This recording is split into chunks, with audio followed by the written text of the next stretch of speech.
Un millionnaire découvre une femme et des enfants cachés dans son ancienne maison. Et ce qu'il fait, Alexandre Beaumont prit une profonde inspiration en voyant le portail rouillé de la propriété qu'il n'avait pas visitée depuis plus de 15 ans. À 42 ans, l'homme d'affaires était devenu l'un des hommes les plus riches de la région parisienne. Mais cette maison simple, située dans un petit village de Provence, représentait tout ce qu'il voulait oublier de son enfance modeste. Il avait maintenant besoin de vendre le terrain pour un grand développement immobilier qui promettait de multiplier son patrimoine. La femme qui apparut à la porte était clairement effrayée et tenta de cacher un enfant derrière elle. Alexandre remarqua le tissu décoloré de sa robe rose et la manière protectrice dont elle tenait un petit enfant dans ses bras, tandis qu'une petite fille s'accrochait à sa jupe sale. Elle ne put dissimuler la panique dans ses yeux noisettes lorsqu'elle réalisa qu'ils avaient été découverts. « S'il vous plaît, monsieur, je peux expliquer », dit la femme d'une voix tremblante. « Comment êtes-vous entré ici ?» demanda Alexandre, essayant de garder son calme tout en observant l'état de la maison qui aurait dû être vide. La femme baissa la tête, serrant plus fort l'enfant dans ses bras. « Je suis Patricia Dubois. La maison semblait abandonnée depuis des années. Nous n'avions nulle part où aller. » Alexandre regarda au-delà d'elle et remarqua que le salon, auparavant couvert de poussière et de toiles d'araignée, montrait maintenant des signes de vie. Des chiffons pendaient sur une corde improvisée, des ustensiles de cuisine étaient organisés sur une vieille table et des matelas étaient posés à même le sol. L'odeur de nourriture simple venait de la cuisine. « Depuis combien de temps vivez-vous ici ?» demanda-t-il, encore en train de traiter la situation. « 3 mois, répondit Patricia, sa voix presque un murmure. L'enfant dans ses bras ne devait pas avoir plus de 3 ans, avec des cheveux foncés et de grands yeux qui observaient Alexandre avec curiosité. La fillette, âgée d'environ 6 ans, restait cachée derrière sa mère, l'épiait avec méfiance. « Écoutez, je comprends que vous soyez dans le besoin, mais cette propriété va être vendue, dit Alexandre, essayant de paraître ferme, mais pas cruel. Vous ne pouvez pas rester ici. » Patricia ferma les yeux un instant, comme si elle rassemblait son courage. « Vous êtes le propriétaire, n'est-ce pas? J'ai toujours su qu'un jour quelqu'un viendrait. Seulement je ne pensais pas que ce serait si tôt. » « Comment ça, vous avez toujours su? » Les voisins disaient que la maison appartenait à une famille de Paris, que le fils était devenu riche et n'était jamais revenu. Alexandre sentit un pincement au cœur. C'était vrai qu'il avait fui cet endroit dès qu'il le put. Les souvenirs de son enfance pauvre, de sa mère luttant seule pour l'élever après que son père les eut abandonnés, d'avoir faim et froid dans cette même maison étaient des choses qu'il préférait enfouir dans le passé. « Eh bien, je suis de retour maintenant, » dit-il, plus sèchement qu'il ne l'avait voulu. Patricia fit un pas en avant, tenant toujours l'enfant. « Monsieur, je sais que nous n'avons aucun droit, mais seriez-vous en mesure de nous accorder une semaine, juste une semaine, le temps que je trouve un autre endroit? » « Une semaine ?» Alexandre hésita. Il était pressé de conclure l'affaire, mais quelque chose dans la détermination désespérée de cette femme le fit s'arrêter. « S'il vous plaît, je vous promets que nous partirons sans causer de problème. C'est juste que... » Sa voix faiblit. « C'est juste que maintenant je n'ai nulle part où les emmener. » Alexandre observa les 2 enfants. Le petit garçon s'était détendu dans les bras de Patricia et l'observait maintenant avec intérêt, tandis que la fillette restait timide. Ils semblaient bien soignés malgré leurs vêtements simples et rapiécés. « Ce sont vos enfants ? » « Ce sont mes frères et sœurs, » répondit Patricia avec un mélange de fierté et de tristesse dans la voix. « Je m'en occupe depuis que nous sommes seuls. » Alexandre sentit quelque chose se remuer dans son estomac. Il y avait quelque chose dans cette situation qui remuait des souvenirs qu'il essayait de garder enfouis. « D'accord, » dit-il finalement. « 1 semaine, mais après, vous devrez partir. » Le soulagement sur le visage de Patricia fut instantané et émouvant. « Merci, monsieur. Merci beaucoup. Vous ne le regretterez pas. » « Alexandre, mon nom est Alexandre Beaumont. »« Merci, monsieur Alexandre. » Il jeta un dernier regard à la maison et aux 3 silhouettes à la porte avant de se retourner pour partir. Alors qu'il retournait à sa voiture, il ne pouvait pas se sortir de la tête l'image de Patricia, tenant ses enfants comme s'ils étaient la chose la plus précieuse du monde. Sur le chemin du retour à Paris, Alexandre appela son avocat. « Maître Dubois, je dois reporter la vente de la propriété en Provence d'1 semaine. »« Un problème, Alexandre ? L'acheteur est impatient de conclure l'affaire. Juste quelques affaires que je dois régler d'abord. 1 semaine ne fera pas de différence. » Mais même en disant cela, Alexandre savait qu'il se mentait à lui-même. Quelque chose avait changé cet après-midi-là, et il ne pouvait pas définir exactement quoi. Cher auditeur, si vous aimez l'histoire, n'hésitez pas à laisser un like, et surtout à vous abonner à la chaîne. Cela nous aide beaucoup, nous qui commençons maintenant.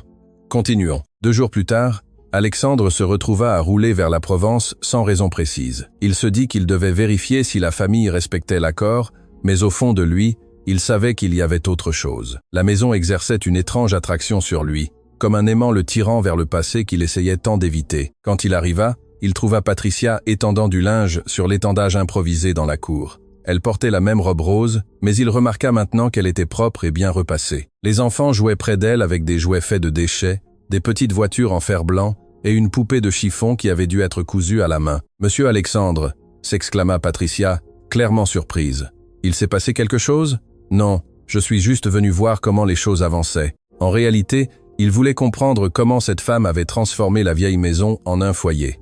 Même avec peu de ressources, tout était organisé et propre. Il y avait des fleurs sauvages dans de vieilles boîtes de conserve servant de pot, et les fenêtres étaient ouvertes, laissant entrer la lumière du soleil. « Vous voulez entrer ? Je viens de faire du café », offrit Patricia. Alexandre hésita, mais finit par accepter.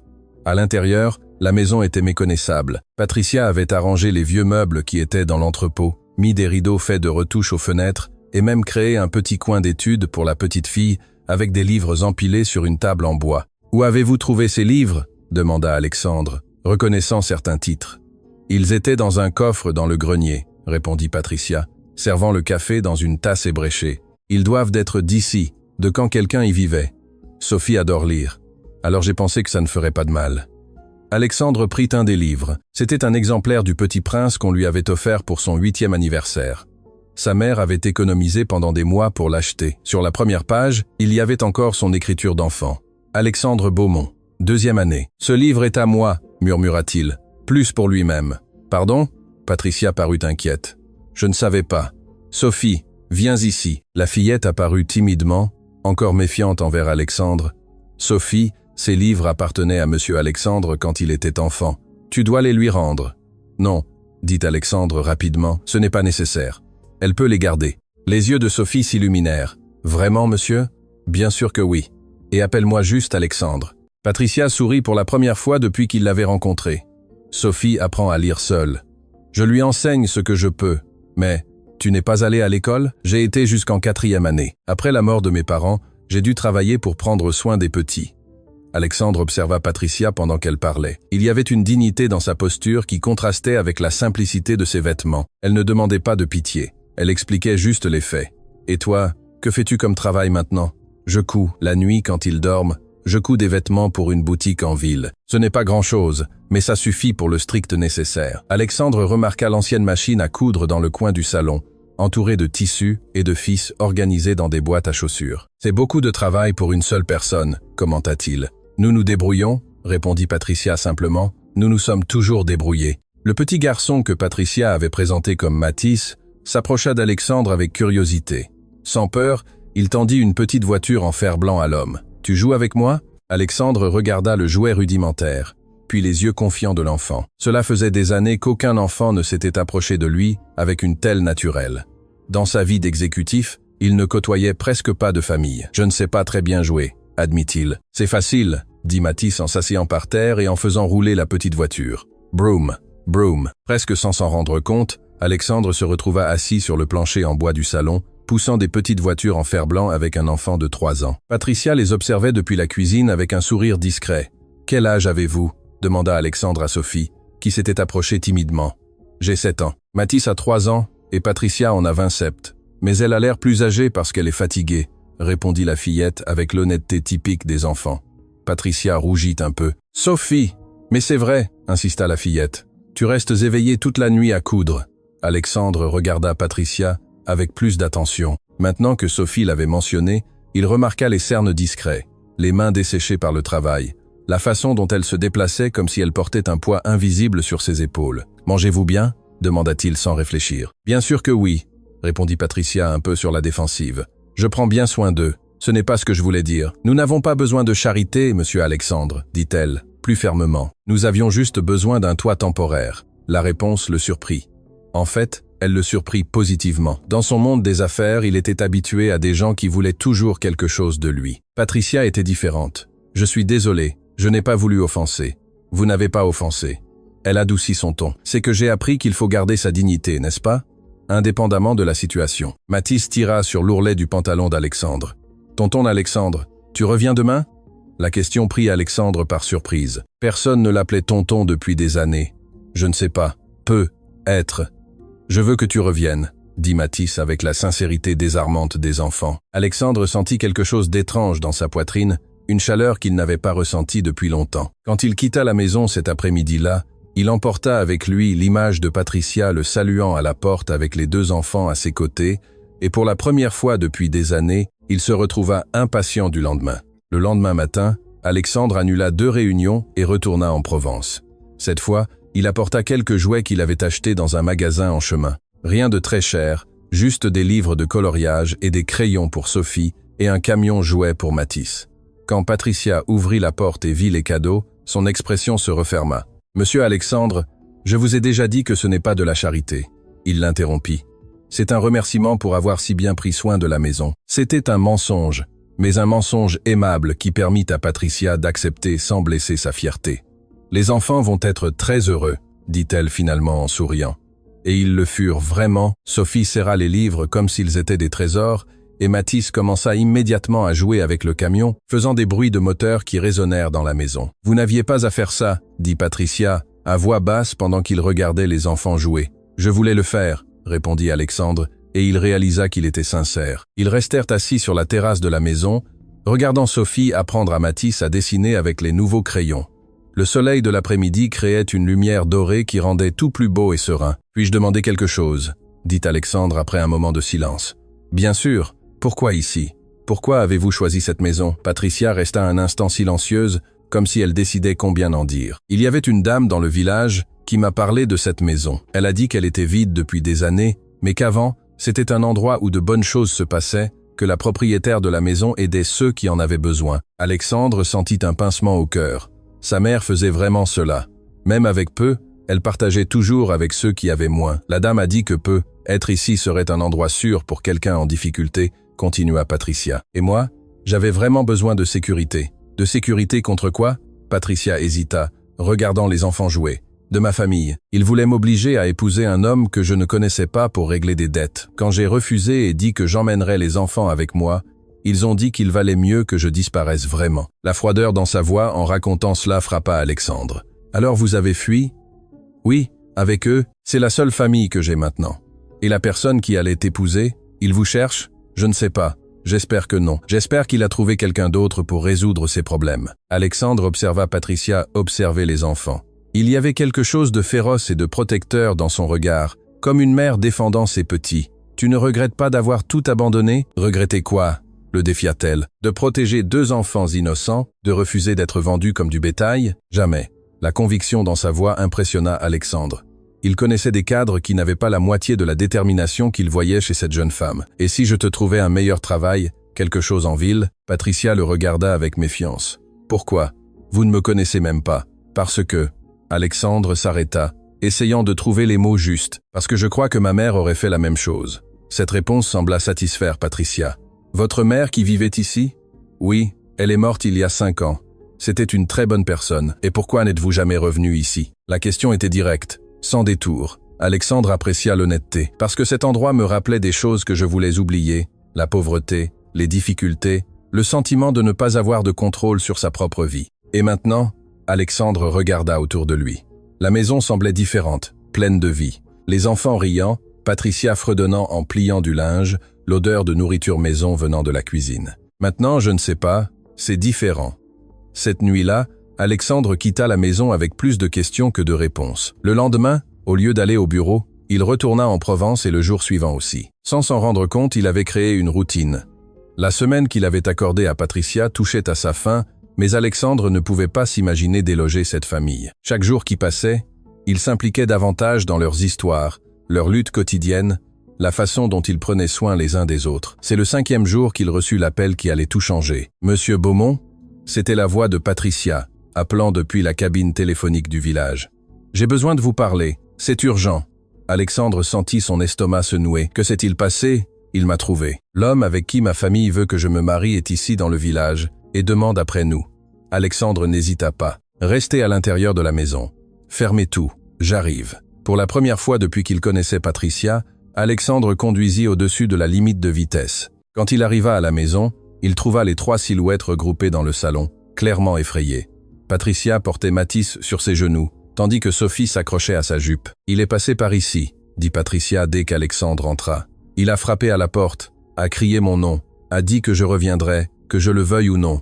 Comment a-t-il su que vous étiez ici? Un voisin a dû le dire. Petit village, n'est-ce pas? Les nouvelles voyagent vite. Alexandre sentit une rage qu'il n'avait pas ressentie depuis des années. L'idée que quelqu'un menace cette famille éveilla des instincts primitifs qu'il ne savait pas posséder. Est-il toujours en ville? Je crois que oui. Il a dit qu'il reviendrait avec mes frères, qu'il l'avait envoyé nous chercher. Tes frères? Oui, mes frères de sang, les aînés. Ils soutiennent le mariage parce qu'ils vont recevoir de l'argent. Alexandre serra les poings. Comment une famille pouvait-elle vendre sa propre sœur? Eh bien, il ne peut pas t'obliger à quoi que ce soit. Tu es majeur, tu as le droit de choisir. Vous ne comprenez pas, dit Patricia les larmes aux yeux. Dans ma ville, dans mon milieu, quand la famille décide quelque chose, il n'y a pas grand-chose à faire, surtout pour une femme. Alors, que veux-tu faire? Je ne sais pas. Si nous partons d'ici, nous n'avons nulle part où aller. Si nous restons, il va continuer à insister, et j'ai peur de ce qu'il pourrait faire aux enfants. Alexandre regarda Mathis et Sophie, qui ne comprenaient pas complètement ce qui se passait, mais captaient la peur dans l'air. Vous allez rester, dit-il en prenant une décision. Je vais régler ça. Comment? Laissez-moi faire. Patricia le regarda dans les yeux, et dut y voir quelque chose qui la rassura, car elle hocha la tête. Merci. Alexandre passa la nuit à la maison, dormant sur le canapé pour s'assurer que la famille était en sécurité. Le matin, il eut une conversation sérieuse avec son avocat. « Maître Dubois, je dois que vous m'expliquiez les droits d'une femme en situation de mariage forcé. » « Mariage forcé, Alexandre, c'est un crime. La Constitution garantit. Je sais que c'est un crime. Mais expliquez-moi comment nous protégeons une personne qui est sous pression de sa propre famille. » Après la conversation avec son avocat, Alexandre se rendit dans le village de Provence pour chercher l'homme qui menaçait Patricia. Il ne fut pas difficile de le trouver. Dans une petite ville, les étrangers attirent l'attention. Rémi Duval était un homme d'une 50aine d'années, petit et robuste, avec l'expression de quelqu'un habitué à obtenir les choses par l'intimidation. Alexandre le trouva au bar principal du village, parlant fort de ses droits sur Patricia. « Vous êtes Rémi Duval ?» demanda Alexandre en s'approchant de la table. « Qui veut savoir? Mon nom est Alexandre Beaumont. J'ai besoin de vous parler de Patricia Dubois. » Les yeux de Rémi brillèrent d'intérêt. « Ah, alors vous savez où elle est? Excellent. Emmenez-moi là-bas, je la récupère. » « Asseyez-vous, » dit Alexandre d'un ton qui n'admettait pas de discussion. Il y avait quelque chose dans la posture d'Alexandre, dans la façon dont il était habillé et parlait, qui fit que Rémi obéit instinctivement. « Écoutez bien ce que je vais vous dire, » continua Alexandre. « Patricia ne va pas vous épouser. Elle ne veut pas. Et en France, le mariage forcé est un délit. Si vous continuez à la poursuivre, j'appellerai la police. » La police, Rémi laissa échapper un rire amer. « Je vais dire que je cherche ma petite amie, que sa famille me doit de l'argent. Je vais dire que vous menacez une femme et 2 enfants. Cela mène en prison. Et qui êtes-vous pour vous mêler de ça ?» Alexandre sortit une carte de visite de sa poche et la posa sur la table. C'était sa carte d'affaires avec le nom de son entreprise et tous ses titres. Rémi lut la carte et son expression changea complètement. « Vous êtes le propriétaire de Beaumont Développement ?» Entre autres choses, oui. Le nom d'Alexandre était connu dans toute la région. Rémi déglutit. « Écoutez, monsieur Alexandre, je ne savais pas que vous étiez impliqué. Eh bien, maintenant vous savez. Patricia est sous ma protection. Si vous ou n'importe qui de votre famille l'approche à nouveau, vous devrez m'en rendre des comptes. Compris ?» Rémi hocha la tête rapidement. « Mais, et l'argent que sa famille me doit? Combien? 15 000 €. Alexandre sortit son chéquier de sa poche et rédigea un chèque instantanément. « Tenez, maintenant vous n'avez plus rien à voir avec Patricia, mais signez ici. » Alexandre posa un papier sur la table. C'était un document que son avocat avait préparé, déclarant que Rémi renonçait à tout droit sur Patricia. Signez et partez. Ne revenez jamais. Rémi signa sans discuter. Quand Alexandre retourna à la maison et raconta à Patricia ce qui s'était passé, elle pleura, non de tristesse, mais de soulagement. « Comment puis-je vous remercier ?» demanda-t-elle en larmes. « Tu n'as pas à remercier quoi que ce soit. Restez juste le temps que vous voulez. Cher auditeur, si vous aimez l'histoire, n'hésitez pas à laisser un like et surtout à vous abonner à la chaîne. Cela nous aide beaucoup. Nous qui commençons maintenant. Continuons. Les jours qui suivirent furent différents. Sans la menace de Rémi, Patricia se détendit d'une manière qu'Alexandre n'avait jamais vue auparavant. Elle souriait plus, jouait avec les enfants, chantait en cuisinant. La maison se transforma en un véritable foyer. Alexandre se retrouva à visiter tous les jours. Le matin, avant d'aller à son bureau à Paris, il passait à la maison pour déjeuner avec la famille. L'après-midi, à son retour, il s'arrêtait de nouveau pour dîner. Sans s'en rendre compte, sa routine avait complètement changé. « Tu n'as pas ta propre famille ?» demanda Patricia un de ces après-midi. alors qu'il regardait les enfants jouer dans la cour. « Non, je ne me suis jamais marié.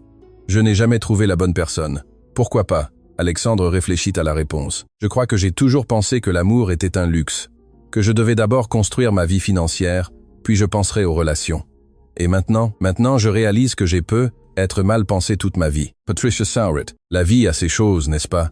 On planifie une chose et elle insiste pour en être une autre. C'est vrai. » Ils restèrent silencieux, regardant Mathis essayer d'apprendre à Sophie à jouer au football avec une balle faite de vieilles chaussettes. « Puis-je te demander quelque chose ?» dit Alexandre. « Bien sûr. N'as-tu pas peur d'avoir une relation avec quelqu'un après tout ce que tu as traversé ?» Patricia considéra la question. « J'ai peur de faire confiance à la mauvaise personne. Mais je n'ai pas peur de l'amour en soi. Je crois que l'amour est la seule chose qui vaille vraiment la peine dans cette vie, même quand ça fait mal, surtout quand ça fait mal, parce que quand ça fait mal, c'est que c'était réel. » La sagesse simple de Patricia surprenait constamment Alexandre. Dans son monde d'entreprise, les gens parlaient de manière compliquée de choses simples. Patricia faisait le contraire. Ce fut cette nuit-là qu'Alexandre réalisa qu'il tombait amoureux. Ce ne fut pas un moment dramatique ou cinématographique. Ce fut simplement en observant Patricia coucher les enfants en chantant une berceuse de sa voix douce qu'il comprit que sa vie avait changé pour toujours. La semaine suivante, Alexandre prit une décision qui surprit tous ceux qui le connaissaient. Il annula la vente de la maison. « Alexandre, tu es devenu fou ?» dit son associé Édouard lors d'une réunion. « C'est une affaire de 2 millions d'euros. Je sais combien ça vaut. Alors pourquoi tu abandonnes ? » « Parce que j'ai décidé de ne pas la vendre. Mais tu as dit que cette maison ne te rappelait que de mauvais souvenirs. Les souvenirs ont changé. » Édouard le regarda comme s'il avait perdu la raison. « Cela a quelque chose à voir avec cette famille qui y vivait ?» Alexandre ne répondit pas, mais son expression fut une réponse suffisante. « Alexandre, pour l'amour de Dieu, ne me dis pas que tu t'impliques émotionnellement avec une femme que tu ne connais même pas bien. Je la connais mieux que quiconque dans ma vie en 2 semaines. C'est ridicule. Peut-être que oui, mais c'est comme ça que je me sens. » Cet après-midi-là, Alexandre se rendit à la maison pour annoncer sa décision à Patricia. « J'ai annulé la vente », dit-il sans détour. Patricia, qui cousait à la machine, arrêta ce qu'elle faisait. « Quoi ? La maison. Je ne la vendrai plus. » « Mais pourquoi ?» Alexandre prit une profonde inspiration. « Parce que j'ai découvert que cet endroit peut encore être un foyer, comme il l'était quand ma mère vivait ici. » Patricia le regarda en silence pendant un long moment. « Et qu'est-ce que cela signifie pour nous ? Cela signifie que vous pouvez rester si vous voulez, aussi longtemps que vous voulez. » Alexandre, je ne sais pas quoi dire. Tu n'as rien à dire pour l'instant, juste pense-y. D'accord ? Patricia hocha la tête, encore en train de digérer la nouvelle. Cette nuit-là, après que les enfants se furent endormis, elle et Alexandre eurent une longue conversation sur la terrasse de la maison. Ils parlèrent de rêves, de peur, de la façon dont la vie nous mène parfois sur des chemins que nous n'aurions jamais imaginés. « J'ai peur », admit Patricia. « De quoi ? De rêver ? De me réveiller un jour et de découvrir que tout cela n'était que mon désespoir. »« Ce n'est pas du désespoir, » dit Alexandre. « Je le ressens aussi. Cette connexion. Sérieusement, ce n'est pas juste de la pitié pour nous. Patricia, regarde-moi dans les yeux. » Il se tourna vers elle. « Ce n'est pas de la pitié. Je ne sais pas comment nommer ce que c'est. Je sais juste que je n'ai jamais ressenti quelque chose de pareil. » Ils s'embrassèrent pour la première fois là, sur la terrasse de la maison où Alexandre avait grandi, sous les étoiles que sa mère lui montrait quand il était enfant. Les mois qui suivirent furent de pures découvertes. Alexandre apprit ce que c'était d'avoir une vraie famille, non seulement les obligations ou les responsabilités, mais la joie sincère de rentrer à la maison et d'être accueilli par des gens qui se souciaient de lui. Mathis commença à l'appeler papa naturellement, sans que personne ne le suggère. Sophie, plus réservée, mit plus de temps, mais finit par s'ouvrir à lui aussi. Patricia s'épanouit comme une fleur qui avait enfin trouvé la bonne terre pour pousser. Alexandre rénova complètement la maison, mais en prenant soin de conserver son essence. Il modernisa la cuisine, répara le toit, peignit les murs, mais préserva les détails qui donnaient de la personnalité au lieu. Il créa une chambre pour chaque enfant et transforma l'ancien entrepôt en un atelier de couture pour Patricia. « Tu n'as plus besoin de coudre pour cette boutique, » lui dit-il un matin. « Tu peux travailler à ton compte, faire ce que tu aimes. » « J'aime travailler, Alexandre. Je ne veux pas être entretenu.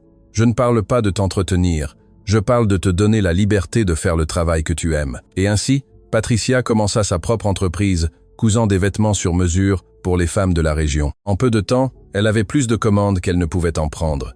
C'est un de ces jours occupés qu'ils reçurent une visite inattendue. Alexandre jouait avec Mathis dans la cour quand il entendit Patricia crier de l'intérieur. Il courut vers la maison et la trouva debout à la porte, regardant un homme d'une 40aine d'années qui se tenait sur le seuil. « Qui est-ce » demanda Alexandre à voix basse. « Mon frère, Richard. » L'homme s'approcha, visiblement mal à l'aise. « Patricia, je peux entrer? J'ai besoin de te parler. » De quoi? La voix de Patricia était tendue. De la famille, de ce qui s'est passé. Alexandre se plaça à côté de Patricia dans un geste protecteur discret. « C'est ma maison, » dit Patricia. « Si tu veux parler, ce sera ici, devant lui. » Richard regarda Alexandre, essayant clairement de comprendre qui il était. « D'accord, » dit-il finalement. « Je suis venu te demander pardon. Pardon pour ce que nous avons fait, pour le mariage forcé, pour t'avoir chassé de la maison. Nous étions désespérés à cause des dettes, mais cela ne justifie pas ce que nous avons fait. » Patricia resta silencieuse, traitant les mots de son frère. « Et maintenant tu viens ici parce que j'ai su que tu allais bien, que tu avais trouvé quelqu'un qui t'aime, que les enfants étaient pris en charge. Et j'ai réalisé que nous avions perdu la meilleure personne de notre famille par cupidité. Tu as raison, » dit Patricia sans rancune. « Oui, vous avez perdu. Je sais que je n'ai pas le droit de demander pardon, mais je voulais que tu saches que je le regrette tous les jours. Et les dettes ont été payées. L'homme qui allait t'épouser, quelqu'un l'a payé et il a renoncé. Maintenant nous recommençons, essayant de bien faire les choses. » Patricia regarda Alexandre, qui fit un geste discret, indiquant que la décision lui appartenait. « Merci d'être venu ici et d'avoir dit cela, » dit-elle finalement. « Cela signifie quelque chose, mais je ne peux pas simplement oublier ce qui s'est passé. Je comprends. Peut-être qu'un jour nous pourrons en reparler, mais pas aujourd'hui. » Richard hocha la tête, salua les enfants qui observaient tout depuis la fenêtre et partit. « Tu vas bien ?» demanda Alexandre après le départ de son frère. « Je suis. C'est étrange, mais je vais bien. Je crois que je leur avais pardonné il y a longtemps. Je ne le savais juste pas. » « Et comment te sens-tu maintenant? » « Libre. Complètement libre. » Ce fut cette nuit-là qu'Alexandre demanda Patricia en mariage. Ce ne fut pas quelque chose de planifié. Les mots lui vinrent simplement à l'esprit alors qu'ils faisaient la vaisselle ensemble après le dîner. « Épouse-moi, » dit-il soudainement. Patricia faillit laisser tomber l'assiette qu'elle essuyait. « Quoi? Épouse-moi. Toi, moi, les enfants, nous allons être une vraie famille. » « Alexandre, je sais que c'est tôt. Je sais que tu peux penser que c'est précipité. Mais je n'ai jamais été aussi sûr de quelque chose dans ma vie. » Patricia posa le torchon sur la table et se tourna vers lui. « Tu es sûr? Tu ne vas pas le regretter quand la passion sera passée? » « Patricia, ce que je ressens pour toi n'est pas seulement de la passion. C'est comme si j'avais trouvé mon autre moitié, comme si cela avait enfin un sens d'être au monde. Et les enfants sont déjà mes enfants de cœur. Je veux les adopter officiellement, leur donner mon nom de famille, prendre soin d'eux pour toujours. » Patricia commença à pleurer, mais c'était des larmes de bonheur. « Oui, » murmura-t-elle, « oui, je veux t'épouser. » Le mariage fut simple, mais parfait. Ils célébrèrent la cérémonie dans la cour de la maison, décorée de fleurs que Patricia cultivait dans son jardin. Mathis fut le page, portant les alliances sur un coussin brodé par Sophie. Peu d'invités, mais chacun spécial. Madame Thérèse, la voisine âgée qui avait parlé à Patricia de la maison, fut la marraine. Elle pleura pendant toute la cérémonie, disant qu'elle avait toujours su que de bonnes choses se passaient dans cette maison. Après la cérémonie civile, Alexandre adopta officiellement Mathis et Sophie. Lorsque le juge demanda s'ils voulaient changer leur nom de famille en Beaumont, Sophie répondit sans hésiter. « Oui, je le veux, monsieur le juge. Maintenant, nous sommes une vraie famille. » La vie de mariée apporta des joies et des défis qu'aucun des deux n'attendait. Patricia dut s'habituer à une vie financière plus confortable, mais elle garda toujours ses principes de simplicité et de générosité. Alexandre apprit qu'être père ne consistait pas seulement à apporter un soutien économique, mais à être présent dans les petits moments, à aider aux devoirs, à soigner les genoux écorchés, à raconter des histoires avant de dormir. Mathis s'avéra être un enfant extrêmement affectueux et extraverti. Il s'adapta rapidement à sa nouvelle vie et traita toujours Alexandre comme s'il était son père biologique. Sophie, plus introvertie, mit plus de temps à s'ouvrir complètement, mais lorsqu'elle le fit, elle développa avec Alexandre une relation spéciale basée sur leur passion commune pour les livres. Patricia développa son entreprise de couture et devint une petite entrepreneur respectée dans la région. Elle continua à maintenir des prix abordables et réservait toujours du temps pour faire des travaux gratuits pour les familles dans le besoin, suivant l'exemple qu'elle avait appris de la mère d'Alexandre. « C'est important de rendre l'appareil, » disait-elle. « Nous avons eu une seconde chance. D'autres personnes la méritent aussi. » Alexandre fut surpris de découvrir une vocation qu'il ne savait pas avoir, enseigner. Il commença par donner des cours de mathématiques à Sophie, puis à d'autres enfants du quartier. En peu de temps, il organisait un soutien scolaire informel chez lui. « Ma mère serait fière », dit-il à Patricia un de ces après-midi, observant 5 enfants faisant leurs devoirs à la table de la cuisine. « Elle serait très fière », acquiesça Patricia. « Tu honores sa mémoire. » Les années passèrent, apportant de petites joies et de grandes transformations. La maison, autrefois vouée à l'abandon, devint un centre de vie et d'amour. Les voisins passaient fréquemment pour demander des conseils, emprunter du sucre ou simplement discuter sur la terrasse. Mathis grandit et devint un enfant responsable et studieux, toujours prêt à aider les autres. Sophie développa une passion pour la lecture qui la mena à rêver d'être enseignante. Patricia s'établit comme l'une des couturières les plus recherchées de la région, mais ne perdit jamais sa simplicité caractéristique. Alexandre découvrit que la vraie richesse ne se trouvait pas dans son compte bancaire, mais dans les rires qui résonnaient dans la maison, dans les dîners de famille, dans les nuits où il s'endormait enlacé avec Patricia, écoutant les pas des enfants dans le couloir. Ce fut un dimanche après-midi, 5 ans après le mariage, qu'Alexandre classait des papiers dans son bureau et trouva une lettre que Patricia lui avait écrite pour leur premier anniversaire de mariage, mais jamais livrée. « Alexandre, parfois je me réveille au milieu de la nuit et je te regarde dormir, essayant de comprendre comment la vie m'a amené ici. Comment une femme qui fuyait sa propre famille, désespérée et sans espoir, a trouvé le véritable amour dans une maison qui semblait abandonnée. Tu as transformé notre vie d'une manière que je n'aurais jamais cru possible. Non seulement parce que tu nous as donné une sécurité économique, mais parce que tu nous as donné quelque chose de bien plus précieux, le sentiment d'appartenir à quelque part, d'être aimé inconditionnellement. Mathis m'a demandé l'autre jour si je me souvenais de comment c'était avant ton apparition. Je lui ai dit que oui, je me souvenais, mais que cela semblait être une autre vie. Il semblait que nous étions d'autres personnes. Merci d'avoir vu au-delà de notre situation. Merci d'avoir choisi de rester quand tu aurais pu partir. Merci d'avoir transformé une maison en ruine en un foyer plein d'amour. Je t'aime plus que les mots ne peuvent l'exprimer, Patricia. Alexandre lut la lettre 3 fois, ému. Quand Patricia rentra du travail cet après-midi-là, il l'attendait sur la terrasse avec la lettre en main. « Tu l'as trouvée ?» dit-elle en souriant. « Pourquoi ne me l'as-tu jamais donnée ? Parce que je pensais que j'étais trop sentimentale. Tu savais déjà ce que je ressentais. Je ne le savais pas ainsi, avec ces mots. C'est magnifique. Chaque mot est toujours vrai. » Ils restèrent enlacés sur la terrasse, observant le soleil se coucher sur la propriété qui était devenue bien plus qu'une maison. Elle était devenue le symbole que les secondes chances existent vraiment. Chers auditeurs, si vous appréciez l'histoire, n'hésitez pas à laisser un like et surtout à vous abonner à la chaîne. Cela nous aide beaucoup, nous qui commençons maintenant.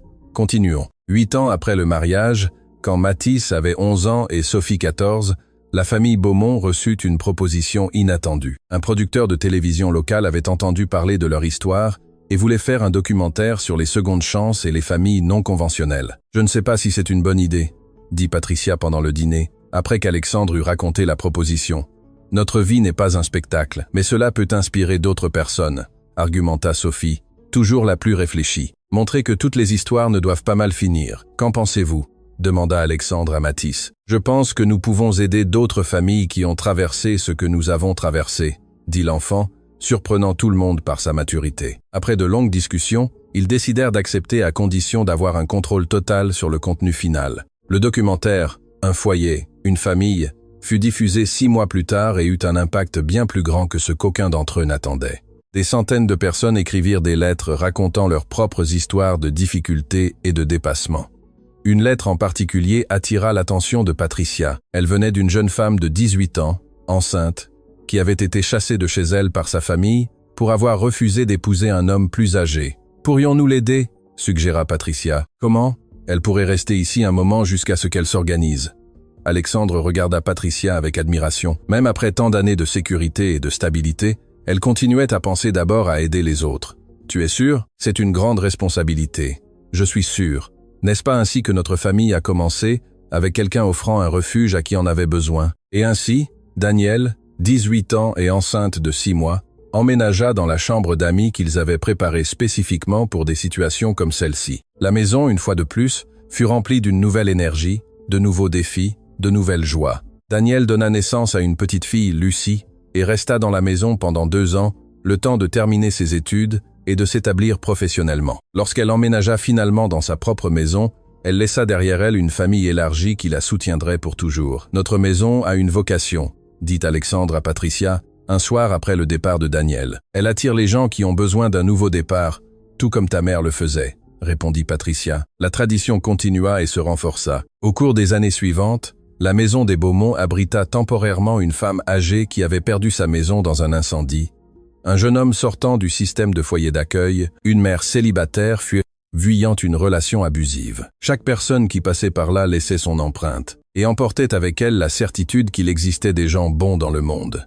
Mathis obtint son baccalauréat avec les meilleures notes de sa classe et décrocha une bourse pour étudier l'ingénierie. Dans son discours de remise de diplôme, il parla de la famille choisie et de la façon dont l'amour peut tout transformer. Sophie obtint son diplôme d'enseignante et retourna enseigner à l'école publique du village où elle avait étudié. Elle se spécialisa dans les enfants ayant des difficultés d'apprentissage, se souvenant toujours comment Alexandre lui avait patiemment enseigné les mathématiques dans la cuisine de la maison. Patricia devint une petite entrepreneur prospère, mais ne perdit jamais sa perspective. Elle créa un programme de microcrédit pour les femmes qui voulaient créer leur propre entreprise, offrant toujours plus que de l'argent, offrant du mentorat, un soutien émotionnel et la certitude qu'elle n'était pas seule. Alexandre, inspiré par le travail de sa femme, créa une fondation qui offrait un logement temporaire aux familles en situation de vulnérabilité. Il acheta plusieurs propriétés dans la région et les transforma en foyers de transition, suivant toujours le modèle qu'ils avaient développé chez eux. Non seulement un refuge,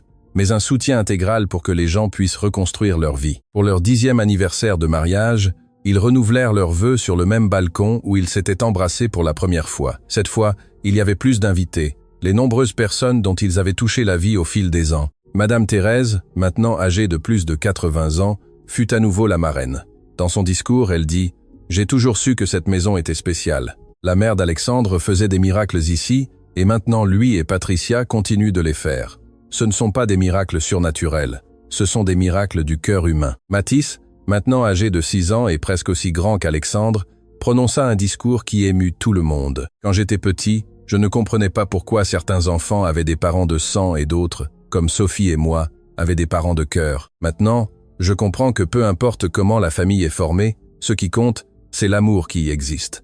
Alexandre ne m'a peu, être pas engendré, mais il m'a élevé. Patricia ne m'a peu, être pas donné naissance, mais elle m'a donné la vie. Cette famille m'a appris que l'amour n'est pas une question d'ADN. C'est une question de choix, et je vous choisis tous les jours. » Cette nuit-là, après le départ de tous les invités, Alexandre et Patricia restèrent seuls sur le balcon, comme ils le faisaient toutes les nuits depuis 10 ans. « Des regrets ?» demanda Patricia en plaisantant. « Un seul » répondit Alexandre. « Lequel ? J'aurais dû revenir dans cette maison bien plus tôt.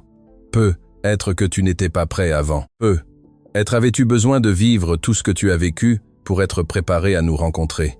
C'est possible. Parfois, je pense que ma mère savait qu'un jour je reviendrais, que je trouverais ma famille ici. Elle le savait, dit Patricia avec conviction. Les mères savent toujours ces choses. Ils restèrent silencieux, écoutant les bruits de la nuit à la campagne. De l'intérieur de la maison venaient les bruits familiers. Mathis, absorbé par une invention dans sa chambre. Sophie lisant tard, le tic-tac doux de l'horloge de la cuisine, marquant les moments précieux d'une vie vécue avec but et amour. Patricia ? Oui, merci. Pourquoi ? Pour m'avoir appris qu'un foyer n'est pas un lieu. Ce sont les personnes que nous aimons. Pour m'avoir donné une famille, pour avoir transformé cette maison en un endroit où des miracles se produisent. Les miracles ont toujours été ici, dit Patricia. Tu n'avais qu'à revenir à la maison pour les trouver. Et ainsi, sur le porche de la maison où tout avait commencé, entourés par l'amour de leur famille choisie, Alexandre et Patricia continuèrent d'écrire leur histoire, une histoire qui démontrait que parfois les meilleurs commencements naissent des fins les plus inattendues, et qu'une maison vide peut devenir le foyer le plus rempli d'amour du monde.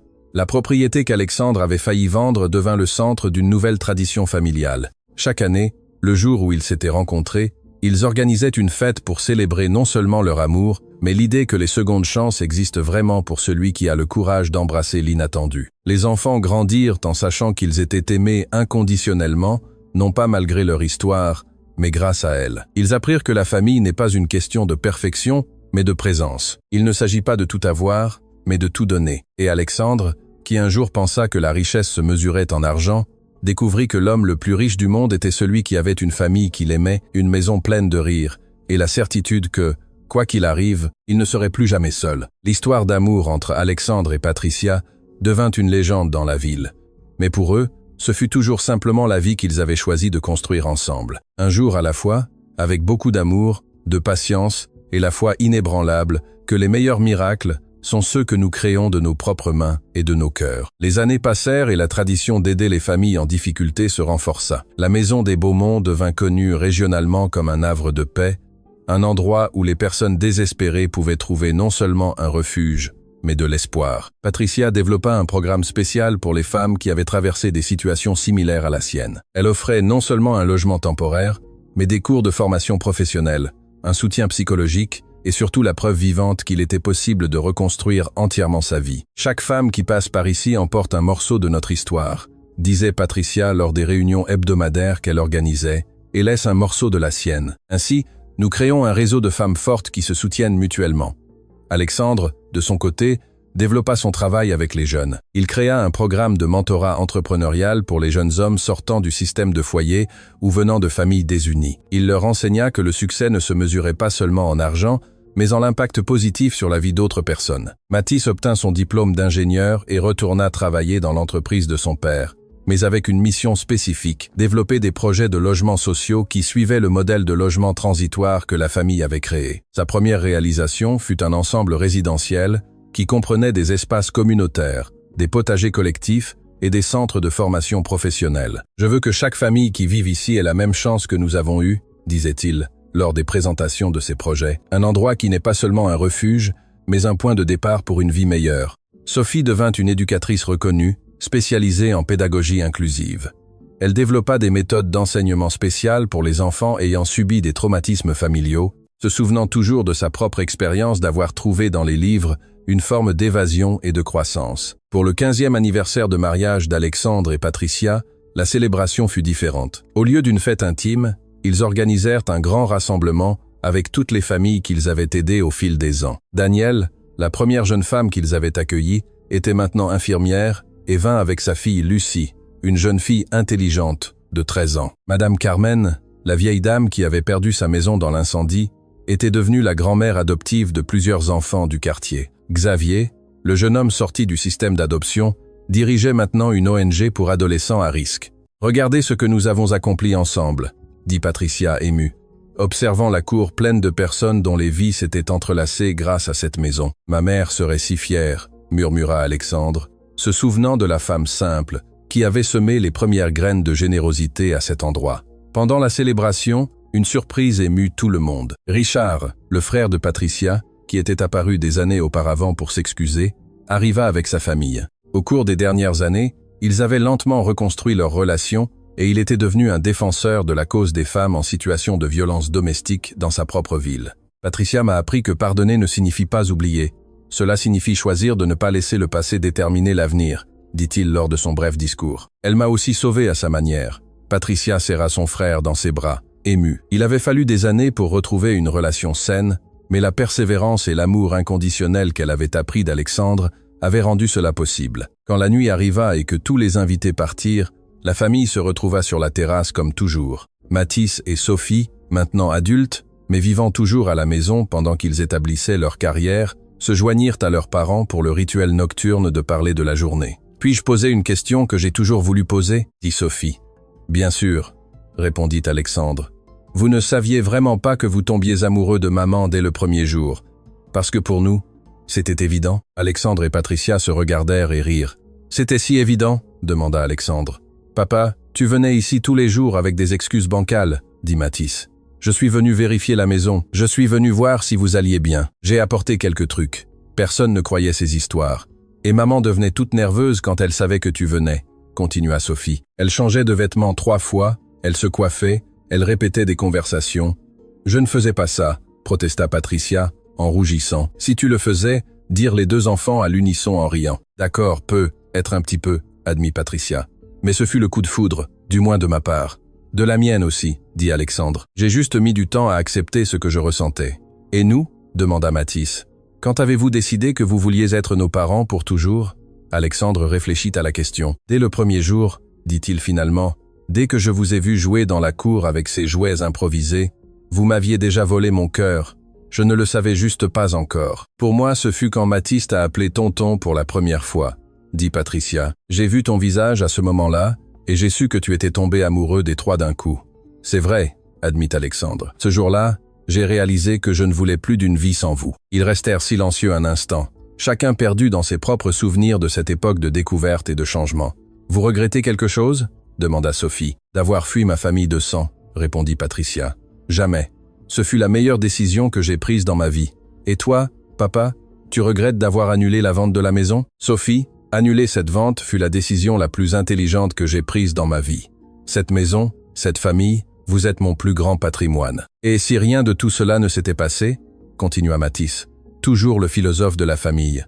Si vous ne vous étiez jamais rencontrés, Patricia et Alexandre se regardèrent. Je serais probablement un homme riche et solitaire, dit Alexandre. J'aurais tout ce que l'argent peut acheter, mais rien de ce qui compte vraiment. Et je serais une femme courageuse élevant 2 enfants seuls, dit Patricia. Nous aurions survécu, mais nous n'aurions jamais connu ce bonheur complet. Alors, c'était le destin ? Demanda Sophie. Je ne sais pas si c'était le destin, répondit Patricia. Je crois que ce fut une série de bonnes décisions. J'ai choisi la bravoure quand j'ai fui. Alexandre a choisi la compassion quand il nous a laissés rester. Nous avons tous deux choisi l'amour quand nous aurions pu choisir la peur. Et vous avez choisi la confiance quand vous auriez pu choisir la méfiance, ajouta Alexandre en regardant Matisse et Sophie. Vous avez accepté un étranger dans vos vies. Tu n'as jamais été un étranger pour nous, dit Matisse. Dès le premier jour, nous avons senti que tu avais ta place ici. Cette conversation sur la terrasse devint l'un des souvenirs les plus précieux de la famille. Des années plus tard, quand Matisse et Sophie eurent leurs propres enfants, ils raconteraient cette histoire aux petits, expliquant comment parfois les meilleures familles sont celles que nous choisissons, pas celles dans lesquelles nous naissons. La maison resta un refuge pour les personnes dans le besoin.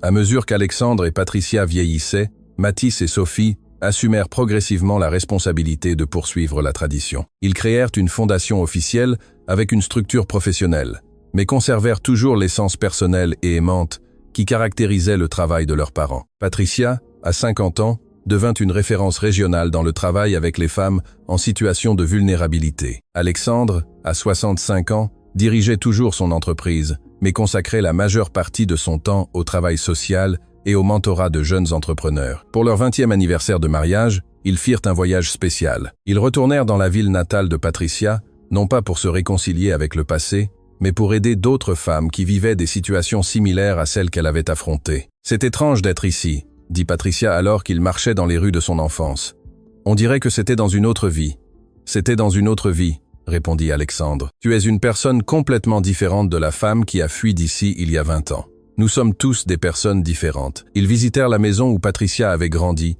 et rencontrèrent la famille qui y vivait maintenant. C'était une jeune mère célibataire avec 3 enfants, luttant pour survivre avec des petits boulots. « Puis-je vous aider ?» offrit Patricia en se présentant. La conversation qui suivit changea la vie de cette famille. En quelques semaines, la jeune mère participait au programme de formation de Patricia et ses enfants avaient obtenu des bourses d'études dans l'école dirigée par Sophie. « Te rends-tu compte que tu fais la même chose que ce que tu as fait avec nous il y a 20 ans ?»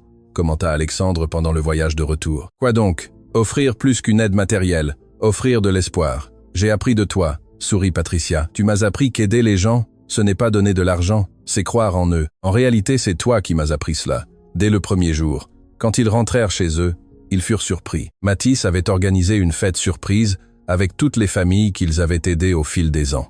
La cour était décorée de photos documentant 2 décennies d'amour et de solidarité. « Nous voulions vous montrer l'impact que vous avez eu sur la vie de tant de gens, » expliqua Matisse. « Je ne sais pas si vous avez idée de combien de vies vous avez touchées. C'était impressionnant. Il y avait plus de 100 personnes à la fête. Chacune avec une histoire de dépassement connectée d'une manière ou d'une autre à cette maison et à cette famille. Des enfants qui avaient grandi, des jeunes qui avaient obtenu leur diplôme, des femmes qui avaient reconstruit leur vie, des familles qui avaient trouvé la stabilité. C'est le véritable patrimoine que vous avez construit, dit Sophie pendant son discours. Ce ne sont pas des maisons ou des entreprises, ce sont des vies transformées, des rêves réalisés, des futurs qui existent, parce que vous avez cru en les gens quand ils en avaient le plus besoin. Patricia ne put retenir ses larmes. Nous avons juste fait ce que n'importe qui ferait, dit-elle. Non, maman, répliqua Sophie doucement. Vous avez fait ce que n'importe qui devrait faire, mais que peu font. Vous avez ouvert votre cœur et votre maison à des étrangers. Vous avez risqué votre propre bonheur pour donner une chance au bonheur des autres. Cette nuit-là, après le départ de tous, Alexandre et Patricia restèrent seuls sur la terrasse pour la première fois depuis des mois. La fête avait été magnifique, mais ils appréciaient toujours les moments de silence partagés. « Si je t'avais rencontré à 20 ans, penses-tu que cela aurait fonctionné entre nous ?» demanda Patricia soudainement. « Non », répondit Alexandre honnêtement. « À 20 ans, j'étais trop ambitieux, trop concentré sur l'argent.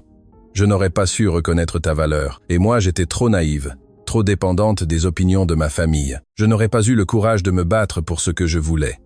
Alors nous nous sommes rencontrés au bon moment, exactement au bon moment, quand tu étais prêt à être l'homme dont j'avais besoin et que j'étais prête à être la femme que tu méritais. Penses-tu que nous serions encore heureux si nous n'avions pas eu toute cette mission d'aider d'autres personnes ?» Patricia réfléchit à la question. « Je pense que oui, mais ce serait un bonheur moindre, plus égoïste. Ce qui a donné un sens à notre vie, c'est de découvrir que le véritable amour est celui qui déborde, qui ne peut pas rester contenu seulement à l'intérieur de la maison. Ma mère disait toujours une phrase que je ne comprends que maintenant complètement, dit Alexandre. Le bonheur partagé est un bonheur multiplié. Ta mère était sage, elle l'était, et elle a bien choisi l'endroit pour planter les graines de la générosité. Cette maison a toujours été spéciale. Non, Alexandre. La maison est devenue spéciale grâce aux personnes qui y ont vécu. D'abord ta mère, puis nous. La magie n'est pas dans les murs, elle est dans l'amour qui est cultivé ici. Ils restèrent enlacés, observant les étoiles qui brillaient sur la propriété qui était devenue bien plus qu'une maison. Elle était devenue un symbole que les miracles se produisent lorsque les gens choisissent d'aimer au lieu de craindre, de donner au lieu d'accumuler, d'inclure au lieu d'exclure. Patricia, oui, si tu pouvais revenir en arrière et changer quelque chose de notre histoire, que changerais-tu? Patricia n'hésita pas. Rien, absolument rien. Chaque difficulté, chaque larme, chaque moment d'incertitude nous a conduits jusqu'ici. En changeant quoi que ce soit, nous courions le risque de ne pas avoir exactement cette vie, exactement cette famille, exactement ce bonheur. Même la partie mauvaise, le mariage forcé, la fuite, les peurs, principalement la partie mauvaise. C'est elle qui m'a appris à valoriser la bonne partie. C'est elle qui m'a rendue assez forte pour construire cette vie avec toi. Alexandre embrassa doucement le front de Patricia. Je t'aime aussi, et j'aime la vie que nous avons construite ensemble. Et ainsi, sur la terrasse de la maison où tout avait commencé, deux cœurs qui s'étaient rencontrés quand ils en avaient le plus besoin continuèrent d'écrire leur histoire d'amour, une histoire qui démontrait que, quelle que soit la difficulté du début, il est toujours possible de créer une fin heureuse quand on a l'amour, le courage et la foi dans le pouvoir transformateur de la générosité humaine. La nuit avança, mais ils restèrent là, enlacés, écoutant les sons familiers de leur maison pleine de vie et d'histoire. À l'intérieur, ils pouvaient entendre Mathis travailler sur ses projets, Sophie préparant les cours pour le lendemain et le doux tic-tac de l'horloge de la cuisine, marquant les moments précieux d'une vie vécue avec un but et de l'amour. À ce moment-là, Alexandre sut avec une certitude absolue qu'il était l'homme le plus riche du monde, non pas pour son compte bancaire, mais pour le véritable patrimoine qu'il avait construit, une famille unie, un foyer rempli d'amour et la certitude que sa vie avait fait une différence dans le monde. Et Patricia, regardant l'homme qui avait transformé sa fuite désespérée en un voyage d'amour et de but, sut qu'elle avait pris toutes les bonnes décisions. Chaque choix courageux, chaque moment de confiance, chaque acte de foi l'avait menée exactement là où elle devait être, dans les bras de l'amour de sa vie, entourée par la famille qu'elle avait choisi de construire dans une maison où les miracles se produisaient tous les jours par le simple acte d'aimer inconditionnellement. Fin de l'histoire. Maintenant, dites-moi ce que vous avez pensé de cette histoire et d'où vous nous regardez. Si vous avez quelque chose à partager avec nous, laissez-le dans les commentaires avec des mots sincères. Pensez-vous qu'Alexandre et Patricia ont pris les bonnes décisions? Nous serons heureux de lire votre opinion. Merci beaucoup pour votre compagnie. N'oubliez pas de laisser un like et, le plus important, de vous abonner à la chaîne pour ne pas manquer d'autres histoires émouvantes.